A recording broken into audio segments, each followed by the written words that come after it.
Bismillahirrahmanirrahim. Today's topic of discussion is revision of chapter number 16, histamine, serotonin, drugs used in obesity and the ergot alkaloids. तो इस chapter के मजीद 4 parts हैं। Histamine के agonist और antagonist की clinical importance, serotonin के drugs और जो ओबेसिटी को ट्रीट करने के लिए इस्तेमाल होती है, लास्ट है एरगोट एल्कलॉइड्स। तो पहले इस चैप्टर के इंट्रोडक्शन को देख लेते हैं। आउटोक्वाइड होता क्या है? आउटोक्वाइड कोई ऐसे एंडोजीनस मॉलिक्यूल्स होते हैं जो जहाँ से प्रोड्यूस होते हैं, एक सेल ने प्रोड्यूस किया तो उसी के ऊपर जाके काम करते हैं, तो उनको बोलते हैं आउटोक्वाइड्स। ये कोलिनोसेप्टर या एड्रीनोसेप्टर के ऊपर काम नहीं करते, that is why they are not included in autonomic groups. लेकिन इनका स्मूथ मसल के ऊपर और दूसरे टिश्यू के ऊपर फार्माकोलॉजिकल एक्शन होता है। दो इंपॉर्टेंट अमाइन आउटोक्वाइड कौन कौन से? हिस्टामिन और सेरोटोनिन। ठीक हो गया, तो यहाँ तक तो बात होगी आउटोक्वाइड्स की।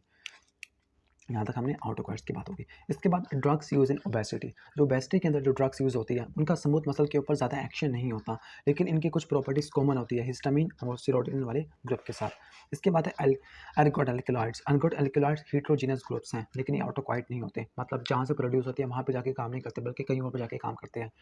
लेकिन ये किसी सेरोटोनिन रिसेप्टर, डोपामिन रिसेप्टर या अल्फा रिसेप्टर के साथ इंटरेक्ट करते हैं। इनको इस चैप्टर के अंदर इसलिए इंक्लूड किया क्योंकि सेरोटोनिन रिसेप्टर के साथ इंटरेक्ट कर रही है और इस चैप्टर के अंदर हमने सेरोटोनिन पढ़ना है और इस स्मूथ मसल के ऊपर जाके काम करते हैं। That is why they are included in this chapter. अब इस चैप्टर में हमने पढ़ना क्या है? सब चैप्टर में हमने हिस्टामिन के ब्लॉकर्स देखने हैं, सेरोटोनिन के एगोनिस्ट और एंटागोनिस्ट देखने हैं, स्पेसिफिकली इसके 1, 2, 3, 4 चारों के रिसेप्टर्स को, ड्रग्स यूज इन ओबेसिटी और लास्ट है एर्गोट एल्कलॉइड। तो वन बाय वन स्टार्ट करते हैं। पहले हम स्टार्ट करते हैं हिस्टामिन को, पहले देख लेते हैं। लेकिन हिस्टामिन को भी स्टार्ट करने से पहले हम इसकी ग्लोसरी को देख लेते हैं इस चैप्टर की। तो पहला है acid peptic disease. Acid peptic disease तो ये क्या होती है? ऐसी डिजीज होती है अपर जीआईटी की होती है। पहले बात ये होती है अपर जीआईटी की, जो होती है अल्सरेटिव इरोजन होती है अपर जीआईटी की बाय एसिड और पेप्सिन, इसका एसिड पेप्टिक डिजीज। इसके अंदर गैस्ट्रोइसोफेगल रिफ्लेक्स डिजीज आ जाता है, इरोजन आ जाती है और अल्सर वगैरह आ जाते हैं। इसके बाद आउटोक्वाइड्स। आउटोक्वाइड्स ऐसे एंडोजीनस मॉलिक्यूल्स होते हैं, ठीक है, जिनका नॉन ऑटोनॉमिक फार्माकोलॉजिकल इफेक्ट होता है, मतलब ना ही कोलिनोसेप्टर ना ही एड्रीनो रिसेप्टर पर जाके काम करते हैं, बल्कि ये स्मूथ मसल को इंटरेक्ट करते हैं। इसके अंदर कौन कौन से एग्जांपल है? हिस्टामिन की है, सेरोटोनिन है, प्रोस्टाग्लैंडिन है और वेजोएक्टिव पेप्टाइड है। तो हिस्टामिन और सेरोटोनिन तो इस चैप्टर के अंदर डिस्क्राइब किया हुआ है, प्रोस्टाग्लैंडिन यहाँ पर दिया हुआ है, ये वेजोएक्टिव पेप्टाइड है और ये प्रोस्टाग्लैंडिन है। तो चैप्टर नंबर 16, 17, 18 ये सारे आउटोक्वाइड्स वाले हैं और 17 और 18 के ऊपर पहले से वीडियोस अवेलेबल है, तो आप जाके देख लेना इनकी वीडियोस को, drugs acting on smooth muscle. इसके बाद नेक्स्ट है कार्सिनॉइड। कोई ऐसा ट्यूमर, चाहे वो जीआईटी का हो चाहे वो रिस्पिरेटरी ट्रैक का हो, जो सेरोटोनिन को प्रोड्यूस करना शुरू कर दे, उसको बोलते हैं कार्सिनॉइड ट्यूमर। इसके बाद है एर्गोटिज्म।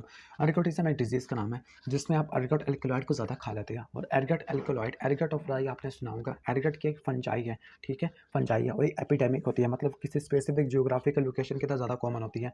तो अगर हम ऐसी ब्लड लेते हैं जो एर्गोट फंजस ने, फंजस कह रूँ, एर्गोट फंगस से कॉन्टेमिनेटेड होती है, तो एर्गोटिज्म हो सकता है। इसके बाद है गैस्ट्रोनीमा, गैस्ट्रोनोमा। गैस्ट्रोनोमा होता है, गैस्ट्रोनोमा और जोलिंगर एलिसन सिंड्रोम, इसको आपने गौर से समझना है। जो गैस्ट्रोनोमा है ये कॉज है और जोलिंगर एलिसन सिंड्रोम में इफेक्ट है। गैस्ट्रोनोमा एक ट्यूमर का नाम है, ऐसा ट्यूमर जो ज़्यादा गैस्ट्रिन प्रोड्यूस करना शुरू कर दे, उसको बोलते हैं, क्या बोलते हैं उसको? गैस्ट्रिनोमा। यहाँ पर आपको गैस्ट्रिक एसिड की और पेप्सिन की सिक्रेशन ज़्यादा देखने को मिलती है और गैस्ट्रिक एसिड और पेप्सिन की सिक्रेशन की वजह से कोई चीज़ डैमेज हो जाए, अल्सरेटिव लीजन हो जाए, तो उसको बोलते हैं जोलिंगर एलिसन सिंड्रोम। तो इन दोनों को आपने ध्यान से देखना है। इसमें अल्सरेशन और डायरिया देखने को मिलेगा, वो क्या इसका कॉज है और इसका इफेक्ट है। इसके बाद है ऑक्सीटोसिक। ऑक्सीटोसिक का मतलब कोई ऐसी ड्रग होती है जो यूट्राइन कॉन्ट्रैक्शन को बढ़ा देती है, बिल्कुल जिस तरह ऑक्सीटोसिन बढ़ाता था। इसके बाद आईजीई मेडिएटेड इमीडिएट रिएक्शन, ये एक एलर्जिक रिस्पॉन्स होता है। For example hay fever, angioedema कब होता है? जब एंटीजन का आईजी एंटीबॉडी के साथ कॉम्प्लेक्स बनता है, किसके ऊपर? मास्ट सेल के ऊपर, ठीक है। असल में होता है कि जब पहली मतलब एंटीजन आता है ना, तो उसको मारने के लिए आईजी एंटीबॉडी बनती है, कुछ आईजी एंटीबॉडी मास्ट सेल के ऊपर जाके जुड़ जाती है, दोबारा से वही एंटीजन आ गया तो आईजीई एंटीबॉडी पहले से तैयार है, तो आईजीई एंटीजन कॉम्प्लेक्स बनेगा मास्ट सेल के ऊपर, मास्ट सेल के अंदर ग्रैन्यूल रिलीज हो गए हिस्टामिन वगैरह, और हिस्टामिन H1 रिसेप्टर पर जाके काम करेगा और हे फीवर एंजियोएडिमा कॉज कर देगा। अब वन बाय वन स्टार्ट करते हैं इनके अमाइंस को। पहला हिस्टामिन, हिस्टामिन बनता है अमाइनो एसिड हिस्टडीन से और ये मास्ट सेल्स के अंदर ज़्यादा स्टोर होता है। गट के अंदर एंटीरोक्रोमैफिन लाइक सेल्स होते हैं, एंटीरोक्रोमैफिन सेल्स होते हैं, कुछ न्यूरॉन्स वगैरह में भी होता है, ठीक है। हिस्टामिन को बनाने वाला एंजाइम, सॉरी बनाने वाला एंजाइम तो वो है हिस्टडीन डिकार्बोक्सिलेज, उसको तोड़ने वाला एंजाइम है हिस्टामीन मोनोअमीन ऑक्सीडेज या डाइअमीन ऑक्सीडेज, ठीक है, उसको तोड़ने के लिए होता है। कहते हैं कि जब सिस्टेमिक मास्टोसाइटोसिस होती है, मास्टोसाइटोसिस का मतलब है मास्ट सेल के ग्रेन्यूल ज़्यादा रिलीज होना शुरू हो जाती है, तब हिस्टामिन की प्रोडक्शन ज़्यादा होना शुरू हो जाती है। जब हिस्टामिन की प्रोडक्शन ज़्यादा होना शुरू हो जाती है तो हिस्टामिन का मेटाबोलाइट होता है इमिडाजोल एसिटिक एसिड, वो यूरिन के अंदर ज़्यादा आना शुरू हो जाता है। तो अगर हम इमिडाजोल एसिटिक एसिड को देखें यूरिन के अंदर, तो इसका मतलब हिस्टामिन का लेवल हमारी बॉडी के अंदर ज़्यादा हो रहा है। अगर ये भी ज़्यादा आएगा इमिडाजोल एसिटिक एसिड, क्योंकि मास्ट सेल से रिलीज होता है जब आईजीई मीडिएटेड एलर्जिक रिस्पॉन्स होता है, तो ये रिनाइटस जिसको बोलते हैं हे फीवर यूरिटिकेरिया एंजियोन्यूरोटिक एडिमा, इसके अंदर बहुत ज़्यादा इंपॉर्टेंट है कौन, हिस्टामिन। इसके साथ साथ जो एंजियोन्यूरोटिक एडिमा होता है इसमें ब्रेडिकाइलिन भी इन्वॉल्व होता है। ब्रेडिकाइलिन को हमने विजुएक्टिव पेप्टाइड वाले चैप्टर में पढ़ना है। अब हिस्टामिन, हिस्टामिन क्या करता है, हिस्टामिन का फिजियोलॉजिकल रोल किया, अभी तो हमने हिस्टामिन का पैथोलॉजिकल रोल या इन्फ्लेमेटरी रोल तो देख लिया। क्या था, पैथोफिजियोलॉजिकल रोल था सीजनल एलर्जी के अंदर, रिनाइटस के अंदर हे फीवर यूरिटिकेरिया एंजियोन्यूरोटिक एडिमा, जबकि ये इसका फिजियोलॉजिकल रोल क्या होता है, स्टोमक के अंदर ये एसिड की सिक्रेशन को कंट्रोल करता है, न्यूरोट्रांसमीटर के तौर पर भी काम आता है, ठीक है, न्यूरोट्रांसमीटर के तौर पर भी काम आता है। कहते हैं कि अगर फिश है, फिश को अगर स्टोर किया रखे ज़्यादा देर तक लेकिन स्टोर सही तरह नहीं किया, तो इसकी वजह से इसके अंदर हिस्टामिन की कंसनट्रेशन ज़्यादा होना शुरू हो जाती है। जब हिस्टामिन की कंसनट्रेशन ज़्यादा होगी और ऐसी मछली अगर हमने खा ली तो हिस्टामिन की टॉक्सिसिटी देखने को मिलेगी, इसको बोलते हैं स्कोम्ब्रॉइड पॉइजनिंग, क्योंकि स्कोम्ब्रॉइड फिश के अंदर ज़्यादा होता है हिस्टामिन। इसके बाद इनके रिसेप्टर्स को देख लेते हैं। इनके रिसेप्टर्स, हिस्टामिन के रिसेप्टर्स मेनली दो पेरिफेरल एक्शन के लिए दो होते हैं, H1 H2, बाकी भी होते हैं H3 H4, लेकिन वो ज़्यादा इंपॉर्टेंट नहीं होते। हमने H1 H2 H3 को बस देख लेना है। H1 H2 दोनों मिलकर ट्रिपल रिस्पॉन्स को एग्जर्ट करते हैं। ट्रिपल रिस्पॉन्स होता है क्या, मिसाल के तौर पर अगर हम किसी जगह पर कोई एब्रियन वगैरह, कोई अगर मैं कोई चोट वगैरह, कोई खराश वगैरह मारूँ, तो सबसे पहले दरम्यान में रेड स्पॉट होता है, ठीक है, सेंटर में रेड स्पॉट होता है, ठीक हो गया। फिर इसके सराउंडिंग एरिया में क्या होता है, वाइट एरिया होता है, ठीक है, यहाँ पे अगर आप देखो सेंटर में रेड स्पॉट होता है, फिर वाइट सा एरिया होता है, फिर उसको सराउंड करने वाला रेड फ्लेयर होता है। ट्रिपल रिस्पॉन्स का मतलब है जैसे अगर मैंने रगड़ वगैरह लगी, यहाँ पे मैं लगाता हूँ तो पहले बनता है रेड स्पॉट, फिर उसके सराउंडिंग एरिया होता है एडिमाटस व्हील, और फिर इसको सराउंड करने वाला रेड फ्लेयर होता है, तो उसको बोलते हैं triple response. Triple response H1 H2 दोनों की वजह से होता है। अब हिस्टामिन के रिसेप्टर्स को देख लेते हैं, H1 H2 H3 H4। पहली बात है H1 रिसेप्टर। H1 रिसेप्टर क्या है, जी प्रोटीन कपल रिसेप्टर है, GQ है। अगर आप यहाँ से देखो ये GQ है H1, H2 GS है, H3 GI, H4 भी GI, यानी पहले दो स्टिमुलेटरी और बाकी दो इनहिबिटरी, दूसरा वाला GS और पहले वाला GQ। जो पहला वाला H1 ये पैथोफिजियोलॉजिकल रोल परफॉर्म करता है, ठीक हो गया, स्पेशली जो इन्फ्लेमेशन होती है आईजी मीडिएटेड रिस्पॉन्स होता है।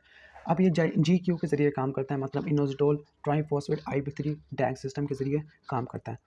इसके क्या क्या होते हैं टिपिकल रिस्पॉन्स, क्या क्या देखने को मिलता है, इसकी वजह से पेन होता है, ईचिंग होती है स्किन में, ये इसका इफेक्ट होता है, ब्रोंको कंस्ट्रक्शन है, वेजोडाइलेशन होती है, इसके साथ histamine evoked release of nitric oxide है, ये हो सकता है। इसके साथ कैपिलरी एंडोथेलियल सेल्स वगैरह होते हैं तो वो भी कॉन्ट्रैक्ट कर सकते हैं, कॉन्ट्रैक्शन होती है जिसकी वजह से इंटर एंडोथेलियल गैप ज़्यादा बढ़ना शुरू हो जाता है, तो ये इन्फ्लेमेशन के अंदर पार्टिसिपेट करता है, pain, itching, bronchoconstriction, vasodilation, और इसके साथ साथ जो क्या होता है इंटर एंडोथेलियल गैप को बढ़ा देना। और ये किन किन कंडीशन के अंदर होता है, आईजीई मीडिएटेड एलर्जिक रिएक्शन जिस तरह होता है रिहाई फीवर, यूरिटिकेरिया, एंजियोन्यूरोटिक एडिमा, वो मास्टोसाइटोसिस के अंदर। H2 रिसेप्टर, जो H2 रिसेप्टर्स होते हैं इनका मेन फंक्शन क्या है, इसका मेन फंक्शन है जो हाइड्रोजन की सिक्रेशन को बढ़ा देना, कहाँ पर, पैराइटल सेल्स इन स्टोमक, ठीक है।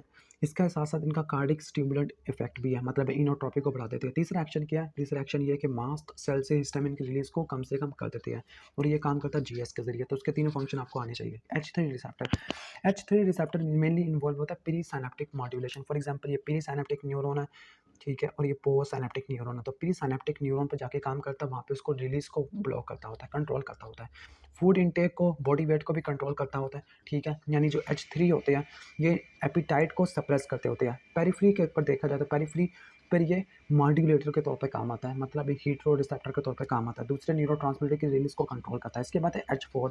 H4 होते हैं हमारे ल्यूकोट्राइन्स के ऊपर और CD4 सेल्स के ऊपर पड़े होते हैं, और ये GI कपल्ड होती है, उनका मेन फंक्शन है कीमोटैक्सिस वगैरह, क्या है, कीमोटैक्सिस है। जबकि नर्व एंडिंग के ऊपर इनका मेन एक्शन क्या था, एपिटाइट को सप्रेस कर देना, और पेरिफ्री पे क्या करते हैं ये रिलीज को बढ़ा भी सकते हैं, कम भी कर सकते हैं, हीटरो रिसेप्टर के साथ इंटरेक्ट करते हैं।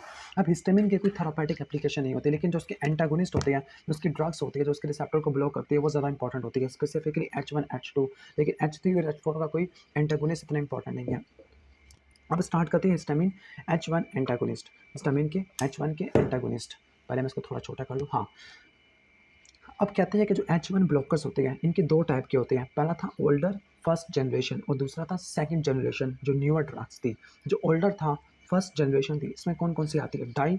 डाइफिनहाइड्रामीन है, ठीक है, डाइफिनहाइड्रामीन है, उसके साथ क्लोरफेनिरीमीन है और साइक्लोजीन है। तो ये फर्स्ट जनरेशन के अंदर आती है। सेकंड जनरेशन के अंदर आती है सिटेराजीन, फिक्सोफिनाडीन और लोराटिडीन है और डेसलोराटिडीन, ये भी आती है किसके अंदर? सेकंड जनरेशन के अंदर। ठीक हो गया। तमाम H1 ब्लॉकर को ओरल रूट से दिया जाता है और बाज़ औक़ात ये टॉपिकल यूज़ के लिए भी अप्लाई होते हैं, आइज़ के अंदर, नोज़ के अंदर, लीवर के अंदर मेटाबॉलिज्म होती है। फर्स्ट जनरेशन वाले की हाफ लाइफ रिलेटिवली कम होती है as compare to second generation. जो फर्स्ट जनरेशन है ये ज़्यादा सीडेटिंग होते हैं as compare to second generation. तो उनके दिमाग डिफरेंस आना चाहिए। क्या क्या डिफरेंस होगा? सीडेशन का फर्स्ट का ज़्यादा होता है, सेकंड का कम होता है। ऑटोनॉमिक इफेक्ट फर्स्ट वाले का ज़्यादा होता है, सेकंड वाले का कम होता है। हाफ लाइफ फर्स्ट वाले की कम होती है, सेकंड वाले की ज़्यादा होती है। फर्स्ट जनरेशन के नाम क्या है? डाइफिनहाइड्रामीन है, क्लोरफेनिरीमीन, साइक्लोजीन, जबकि वहाँ पर सेटिलिजीन है, फैक्सोफिनाडिन, लोराटिडीन है। अब इनके मैकेनिज्म और इफेक्ट को देख लेते हैं। अब ये H1 ब्लॉकर्स होते हैं। अब H1 ब्लॉकर्स क्या कॉम्पिटिटिव क्या हो गए? कॉम्पिटिटिव एंटागोनिस्ट हो गए, ठीक है। या इन्वर्स एगोनिस्ट के तौर पर भी काम आते हैं, मतलब ये एगोनिस्ट के इफेक्ट को इन्वर्स कर देते हैं। इनका कोई इफेक्ट नहीं होता हिस्टामिन की स्टोरेज के ऊपर, बल्कि इनका मेन एक्शन होता है हिस्टामिन के रिसेप्टर पर जाके काम करना होता है, ठीक है। अब वो ना सिर्फ हिस्टामिन के रिसेप्टर के ऊपर बल्कि ये मस्क्रीनिक और अल्फा एड्रीनो रिसेप्टर इनको भी ब्लॉक करना शुरू कर देते हैं। ठीक हो गया, समझ आ गया आपको कि मस्क्रीनिक ब्लॉकर और अल्फा ब्लॉकर इसके तौर पे भी काम आ जाते हैं। कुछ ऐसे भी होते हैं जो सेरोटोनिन को भी ब्लॉक करना शुरू कर देते हैं। इसके साथ साथ ये सीडेटिंग होते हैं ओल्डर वाले, लेकिन जो सेकंड जनरेशन वाले उतने ज़्यादा सीडेटिंग नहीं होते। और जो फर्स्ट जनरेशन है वही मस्क्रीनिक और अल्फा रिसेप्टर को ब्लॉक करते हैं, सेकंड वाले को ब्लॉक नहीं करते। क्लिनिकल एप्लीकेशन क्या? पहला क्लिनिकल एप्लीकेशन ये कि एलर्जी वगैरह के लिए यूज़ होते हैं, स्पेसिफिकली किसके कंडीशन के अंदर? Hay fever, urticaria, angioneurotic oedema के अंदर। ठीक हो गया। इसके साथ डाइफिनहाइड्रामीन, डाइमीनहाइड्रिनेट, साइक्लोजीन, मैक्लोजीन, प्रोमिथाजीन, ये एंटी मोशन सिकनेस ड्रग्स भी है। इसके साथ डाइफिनहाइड्रामीन है, कीमोथेरेपी की वजह से जो वॉमिटिंग होती है उसको ठीक करने के लिए इस्तेमाल होती है। इसके साथ डॉक्सलामीन है और प्रीडॉक्सिन है, इन दोनों को मिला के यूज़ करते हैं मॉर्निंग सिकनेस को प्रिवेंट करने के लिए प्रेगनेंसी के अंदर। ठीक हो गया, इसके लिए यूज़ करते हैं। अब हम यहाँ पर इनको हिप्नोटिक के तौर पे भी इस्तेमाल किया जा सकता है। अब इनके थोड़ा बहुत यहाँ से रिवाइज कर लेते हैं। डाइफिनहाइड्रामीन है, डाइमीनहाइड्रामीन है, ठीक है। ये सारे क्या करते हैं? कॉम्पिटिटिव फार्माकोलॉजिकल ब्लॉकर होते हैं, चाहे वो पेरिफेरल हो चाहे वो CNS के H1 रिसेप्टर्स हो। उसके साथ साथ अल्फा रिसेप्टर को भी, मस्क्रीनिक रिसेप्टर को भी ब्लॉक कर देते हैं, स्पेसिफिकली जो हमारे कीमो रिसेप्टर ट्रिगर जोन होते हैं। अब जो डाइमीनहाइड्रामीन है और डाइफिनहाइड्रामीन है, हे फीवर, एंजियोडीमा इसके लिए इस्तेमाल होते हैं। इसके साथ साथ मोशन सिकनेस के लिए भी इस्तेमाल हो सकते हैं। और ये ओवर द काउंटर का मतलब बगैर किसी प्रिस्क्रिप्शन के हिप्नोटिक्स के तौर पे भी इस्तेमाल होते हैं, डिस्टोनिया को प्रिवेंट करने के लिए इस्तेमाल होते हैं। ठीक हो गया। जबकि बाकी प्रोमेथाजिन, साइक्लोजीन है, क्लोरफेनिरीमीन है, ठीक है। ये जो प्रोमेथाजिन है इसका एंटी मोशन सिकनेस इफेक्ट कम होता है, उसका सीडेटिव ऑटोनोमिक इफेक्ट ज़्यादा होता है। साइक्लोजीन का एंटी मोशन सिकनेस इफेक्ट ज़्यादा होता है, लेकिन सीडेटिंग और ऑटोनोमिक इफेक्ट कम होता है। तो ये दोनों एक दूसरे से क्या है? एंटागोनिस्ट होते हैं। जबकि क्लोरफेनिरीमीन है, इसका एंटी मोशन सिकनेस इफेक्ट भी नेग्लिजिबल है, सीडेटिंग भी है और ऑटोनॉमिक सारे के सारे नेग्लिजिबल है। तो ये दोनों आपने प्रोमेथाजीन और साइक्लोजीन को आपने इन्वर्स कर देना है। इसके साथ एक कीमोथेरेपी इंड्यूस वॉमिटिंग इसके लिए भी इस्तेमाल होते हैं। अब H1 blocker second generation, hay fever, एंजियोडीमा तो उसमें दोनों में ही है, ठीक है। इसमें एग्जांपल क्या आती है? सिटेराजीन की है, फैक्सोफिनाडिन की है, लोराटिडीन की है, डेसलोराटिडीन की है। अब इनकी टॉक्सिसिटी को देख लेते हैं। सिडेशन सब में कॉमन होगी, स्पेसिफिकली डाइफिनहाइड्रामीन में और प्रोमेथाजीन में। सिडेशन, ऑटोनॉमिक ब्लॉक और CNS एक्साइटेशन भी देखने को मिल सकती है। तो यहाँ से देख लेते हैं टॉक्सिसिटी क्या क्या हो सकती है। पहला है सिडेशन, दूसरा होता है एंटी मस्क्रीनिक इफेक्ट होते हैं, नंबर 3 क्या? Alpha receptor blockage. सिडेशन तो सब के साथ कॉमन होती है, specifically first generation. Anti muscarinic dry mouth, blood vein वगैरह देखने को मिल सकती है। अल्फा रिसेप्टर ब्लॉकेज जिसके वजह से ऑर्थोस्टैटिक हाइपोटेंशन वगैरह हो सकती है, ठीक है, ये देखने को मिल सकता है। इसके साथ साथ ड्रग की इंटरेक्शन भी है, लेकिन वो आपने याद नहीं करना। अब इसके बाद हिस्टामिन H2 एंटागोनिस्ट होती है। हिस्टामिन की H2 एंटागोनिस्ट, तो H2 एंटागोनिस्ट कौन कौन से है? पहली बात ये होते हैं हमारे जो स्टोमक के अंदर जो सिक्रेशन होती है हाइड्रोजन वगैरह की, उसको ब्लॉक करने के लिए इस्तेमाल होते हैं। तो कौन कौन सी है? सिमेटिडीन, रेनिटिडीन, फैमोटिडीन, निज़ाटिडीन, ये इस्तेमाल होती है। सेकंड ये होती है H2 ब्लॉकर्स होती है। क्या होती है? H2 ब्लॉकर्स होते हैं। ये H1 को ब्लॉक नहीं करते बल्कि सिर्फ क्या करते हैं? H2 रिसेप्टर को ब्लॉक करते हैं, ठीक है। नॉर्मली ये काफ़ी ज़्यादा सिलेक्टिव होती है, इनका H1 के ऊपर और ऑटोनॉमिक रिसेप्टर के ऊपर कोई इफेक्ट नहीं देखने को मिलता। इनका मेन फार्माकोलॉजिकल एक्शन क्या होगा? Reduction of gastric acid secretion, reduction of gastric acid secretion. तो किन किन क्लिनिकल कंडीशन के अंदर इस्तेमाल होते हैं? Acid peptic disease, specifically duodenal ulcer में, तो ये एसिड सिक्रेशन को कम से कम कर देते हैं। हीलिंग को बढ़ा देते हैं और रिकरेंस को भी कम से कम कर देते हैं, ठीक है। एक्यूट अल्सर को ठीक करने के लिए डोज या दो से ज़्यादा डोज, या फिर अगर रिकरेंस को प्रिवेंट करना है तो सिंगल डोज वगैरह दी जाती है, ठीक हो गया। इसके साथ साथ जो H2 ब्लॉकर्स हैं ये गैस्ट्रिक अल्सर के लिए भी ठीक होते हैं, इसको भी ठीक करने के लिए इस्तेमाल होते हैं। जोलिंगर एलिसन सिंड्रोम के अंदर जो गैस्ट्रोनीमा के साथ प्रेजेंट होता है, गैस्ट्रिनोमा के साथ, जिसमें हाइपर सिक्रेशन होती है, तो उसको भी प्रिवेंट करने के लिए इस्तेमाल होती है ड्रग्स, लेकिन यहाँ पे लार्ज डोजेस रिक्वायर होती है और लार्ज डोजेस के लिए हम प्रोटोन पंप इनहिबिटर वगैरह स्पेसिफिकली यूज़ करते हैं। इसके साथ साथ ये गैस्ट्रोइसोफेगल रिफ्लक्स डिजीज़ में भी इस्तेमाल कर सकती है, लेकिन जो प्रोटोन पंप इनहिबिटर होते हैं ओमेप्राजोल वगैरह, ये इनसे भी ज़्यादा इफेक्टिव होते हैं। तो कौन से 4 कंडीशन है जिसके अंदर इस्तेमाल होते हैं? गैस्ट्रिनोमा के अंदर, एसिड पेप्टिक डिजीज जिसके अंदर peptic ulcer, duodenal ulcer, gastric ulcer, gastroesophageal reflux disease के अंदर इस्तेमाल होते हैं। तो gastroesophageal reflux disease stress ulcer के तौर पर इस्तेमाल होते हैं।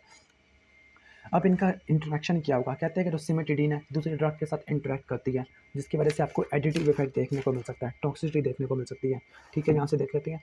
कहते हैं कि जो सिमेटिडीन है दूसरे जो हिपैटिक ड्रग मेटाबोलाइजिंग एंजाइम है उसको ब्लॉक कर देती है और लीवर के ब्लड फ्लो को भी ब्लॉक कर देती है। इसके साथ सिमेटिडीन है, इसका एंटी एंड्रोजन इफेक्ट भी देखने को मिल सकता होता है, ठीक है। बाकी हम देख लेते हैं इसके बाद सिरोटिनिन का दूसरा नाम है 5-हाइड्रोक्सीट्रिप्टामाइन। 5-हाइड्रोक्सीट्रिप्टामाइन सिरोटिनिन के एगोनिस्ट भी एंटागोनिस्ट दोनों के दोनों इंपॉर्टेंट होते हैं। तो पहले हम इनके एगोनिस्ट वगैरह और सिरोटिनिन को देख लेते हैं, फिर हम इसके एंटागोनिस्ट को देख लेंगे। और सिरोटिनिन से रिलेटेड 3 सिंड्रोम्स होते हैं hyperthermic serotonin syndrome, neuroleptic malignant syndrome और मैलिग्नेंट हाइपरथर्मिया, इनको भी हमने देखना है। तो पहले देख लेते हैं सिरोटिनिन को। तो सिरोटिनिन प्रोड्यूस होता है ट्रिप्टोफैन से और ये स्टोर होता है वेसिकल की फॉर्म में, किसके अंदर? एंटीरोक्रोमैफिन सेल ऑफ गट के अंदर और न्यूरॉन ऑफ सीएनएस और एंटेरिक नर्वस सिस्टम के अंदर। इसको मेटाबोलाइज करने वाला मोनोअमीन ऑक्सीडेज है, ये बिल्कुल सिमिलर है हिस्टामिन से। अगर इसकी ज़्यादा प्रोडक्शन हो जाती है किस कंडीशन के अंदर? कार्सिनॉइड सिंड्रोम के अंदर हिस्टामिन की प्रोडक्शन होती थी सिस्टेमिक मास्टोसाइटोसिस के अंदर, ठीक हो गया। तो इसको डिटरमिन करने के लिए 5-हाइड्रोक्सी इंडोर एसिटिक एसिड, उसके अंदर क्या था? उसके अंदर था इमेडाजोल एसिटिक एसिड, इसके अंदर है 5-हाइड्रोक्सी इंडोर एसिटिक एसिड यूज़ होता है। सेरोटोनिन एक न्यूरोट्रांसमीटर के तौर पर भी काम आता है सीएनएस के अंदर, एंटेरिक नर्वस सिस्टम के अंदर, ठीक हो गया। एंटेरिक नर्वस सिस्टम के अंदर जैसे ही न्यूरॉन्स रिलीज होता है तो उसको वापस अपटेक कराने के लिए होता है ट्रांसपोर्टर, जिसको बोलते हैं सेरोटोनिन रीअपटेक ट्रांसपोर्टर, ठीक हो गया। सेरोटोनिन प्लेटलेट के अंदर भी रिलीज होता है, वहाँ पर वेजो कंस्ट्रक्शन वगैरह करवा देता होता है। अब सेरोटोनिन के रिसेप्टर्स कौन कौन सी है? इनके एगोनिस्ट वगैरह को देख लेते हैं। जो उसके एगोनिस्ट होते हैं जिनका क्लिनिकल यूज़ होता है, एक है 1, 2 और 4। 1, 2, 4, 1 कभी डी और 1 कभी बी होता है, ठीक है। ये एगोनिस्ट है। जबकि एंटागोनिस्ट किसके अगेंस्ट होती है? 2 के अगेंस्ट और 3 के अगेंस्ट। तो टोटल 1, 2, 3, 1, 2, 4 या 4, 2 का 1। जब 1, 2, 4 वाला ये एगोनिस्ट है और 2 और 3 कौन से होती है? ये इसके एंटागोनिस्ट होते हैं। अब इनके रिसेप्टर और उनके इफेक्ट को देख लेते हैं। 5-HT1 रिसेप्टर ये इंपॉर्टेंट होते हैं ब्रेन के अंदर, ठीक हो गया। और ये काम करते होते हैं इनहिबिशन के जरिए, पोटेशियम की कंडक्टेंस को बढ़ा देते हैं, पोटेशियम की कंडक्टेंस को बढ़ा देते हैं। सीएनएस का तो इनहिबिशन प्रोवाइड करते हैं, लेकिन पेरिफेरी के अंदर ये एक्साइटेशन और इनहिबिशन दोनों प्रोवाइड करते हैं और ये इनहिबिटरी जी प्रोटीन के साथ कपल्ड होते हैं। इसके बाद है 5-हाइड्रोक्सीट्रिप्टामाइन सेकंड रिसेप्टर। ये ब्रेन के अंदर पेरिफेरल टिश्यू दोनों के अंदर इंपॉर्टेंट होता है। अगर हम ब्रेन की बात करते हैं सीएनएस के अंदर एक्साइटेशन करता है, और अगर स्मूथ मसल की बात करते हैं पेरिफेरल टिश्यू के अंदर गट का, ब्रोंकाई का, यूट्रस का, वेसल्स का, तो वहाँ पे कॉन्ट्रैक्शन को बढ़ा देता है। और ये काम करता होता है, ये किसके जरिए काम करता होता है? जीक्यू के जरिए काम करता होता है, ठीक है, जीक्यू के जरिए, जिसकी वजह से वेसल्स की वेसोडाइलेशन, डायरिया और ब्रोंको कॉन्स्ट्रिक्शन देखने को मिलता है। ये 3 चीज़ें मिलाकर क्या हो जाती है? कार्सिनॉइड सिंड्रोम के अंदर देखने को मिलती है। कार्सिनॉइड सिंड्रोम का मतलब कोई ऐसा ट्यूमर जो कि एंटीरोक्रोमैफिन सेल ऑफ गट का हो सकता है, जो सेरोटोनिन ज़्यादा प्रोड्यूस कर रहा है, उसको बोलते हैं कार्सिनॉइड ट्यूमर या कार्सिनॉइड सिंड्रोम, ठीक हो गया। यानी ऐसा न्यूप्लाज्म जो सेरोटोनिन ज़्यादा रिलीज कर रहा होता है, ठीक है। जो 5-HT2C है ये एपिटाइट को कम करने के लिए भी इस्तेमाल होता है। Date is Y 5-H22C bestie को ठीक करने के लिए भी इस्तेमाल होगा। जैसे अगर आप यहाँ पे देखो तो जो लोअर कैसेरीन है, लोअर कैसेरीन क्या है? 5-H22C एगोनिस्ट होती है, जो कि ओबेसिटी को ठीक करने के लिए इस्तेमाल हो रही है। इसके बाद 5-H3 टाइप 3 रिसेप्टर्स, सेरोटोनिन के थर्ड रिसेप्टर, तो ये भी सीएनएस के अंदर होते हैं, specifically chemo receptor trigger zone के अंदर होती है। तो ये वॉमिटिंग वगैरह को कंट्रोल करने के लिए इस्तेमाल होती है। तो जो इनके एंटागोनिस्ट होते हैं ना, तो एंटी इन्फ्लेमेटरी ड्रग्स के तौर पर इस्तेमाल होते हैं। जो H4 रिसेप्टर है ये गट के अंदर होते हैं और मोटिलिटी को कंट्रोल करते हैं, ठीक है। तो इनके एगोनिस्ट होते हैं तो वो प्रोकाइनेटिक होते हैं, मतलब वॉमिटिंग नहीं बल्कि मोटिलिटी को बढ़ाने के लिए इंपॉर्टेंट होते हैं। अब इनके 1 के एगोनिस्ट, 2C के एगोनिस्ट और 4 के एगोनिस्ट देख लेते हैं, ठीक हो गया। इसके साथ सेलेक्टिव सेरोटोनिन रीअपटेक इनहिबिटर को भी देख लेते हैं और इसके साथ हाइपरथर्मिक सिंड्रोम, ठीक हो गया। तो आज की वीडियो में हम यहाँ तक देखेंगे, बल्कि आज की वीडियो एक ही बात है। 5-HT 1D और 1B एगोनिस्ट, तो इसके अंदर एग्जांपल आती है सुमाट्रिप्टेन, जो कि प्रोटोटाइप रिप्रेजेंटेटिव होती है। ठीक हो गया। तो ये फर्स्ट लाइन ट्रीटमेंट है किसके लिए? माइग्रेन को यूज़ करने के लिए, क्लस्टर हेडेक को देखने के लिए इस्तेमाल होता है। ठीक है, क्लस्टर हेडेक को, माइग्रेन को ठीक करने के लिए इस्तेमाल होती है। कौन? सुमिट्रिप्टेन होती है, सुमिट्रिप्टेन। इसके साथ साथ जो एर्गोट एल्कोलाइड्स होते हैं, कुछ एर्गोट एल्कोलाइड्स क्या होते हैं? इन्हीं रिसेप्टर के पार्शियल एगोनिस्ट भी होते हैं, तो वो भी माइग्रेन वगैरह को ठीक करने के लिए इस्तेमाल होते हैं।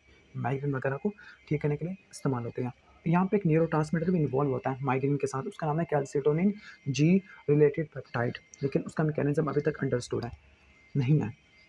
5H22C एगोनिस्ट, लोर कैसेरिन इस्तेमाल होती है ओबेसिटी को ट्रीट करने के लिए, क्योंकि ये एपिटाइट को सप्रेस कर देती है, इसके साथ साथ दूसरी और कौन कौन सी है? फेनफ्लोरामीन, डेक्स फेनफ्लोरामीन, ये भी न्यूरॉन के अंदर जाके काम करती है 5H22C रिसेप्टर, और ये एपिटाइट को सप्रेस करने के लिए इस्तेमाल होती है। लेकिन इनके साइड इफेक्ट ये है कि पल्मोनरी हाइपरटेंशन करवा देती है, हार्ट वेयर की वाल्व्स को डैमेज कर देती है। ठीक हो गया, हार्ट की वाल्व को डैमेज कर देती है।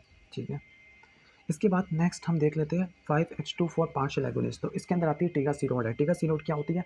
ये एगोनिस्ट होती है कोलोन के अंदर। ठीक है, और 5H24 गट के अंदर थे, तो ये मोटिलिटी को बढ़ाने के लिए इस्तेमाल होती है, कॉन्स्टिपेशन के अंदर इस्तेमाल होते हैं। इसके बाद है सिलेक्टिव सेरोटोनिन रीअपटेक इनहिबिटर, तो SSRI होते हैं, तो ये इस्तेमाल होते हैं एंटी डिप्रेसेंट के तौर पर, सेरोटोनिन की कंसंट्रेशन को बढ़ा देते हैं। हाइपरथर्मिक सिंड्रोम्स होते हैं, कुछ सेरोटोनिन से रिलेटेड हाइपरथर्मिक सिंड्रोम्स हैं, वो कौन कौन से हैं? जो किसके साथ प्रेजेंट होते हैं? फीवर के साथ प्रेजेंट होती है, स्केलेटल मसल की रिजिडिटी के साथ, CVS की एबनॉर्मेलिटीज़ के साथ। वो कौन कौन सी है? पहला है सेरोटोनिन सिंड्रोम, दूसरा है न्यूरोलेप्टिक मैलिग्नेंट सिंड्रोम, तीसरा होता है मैलिग्नेंट हाइपरथर्मिया।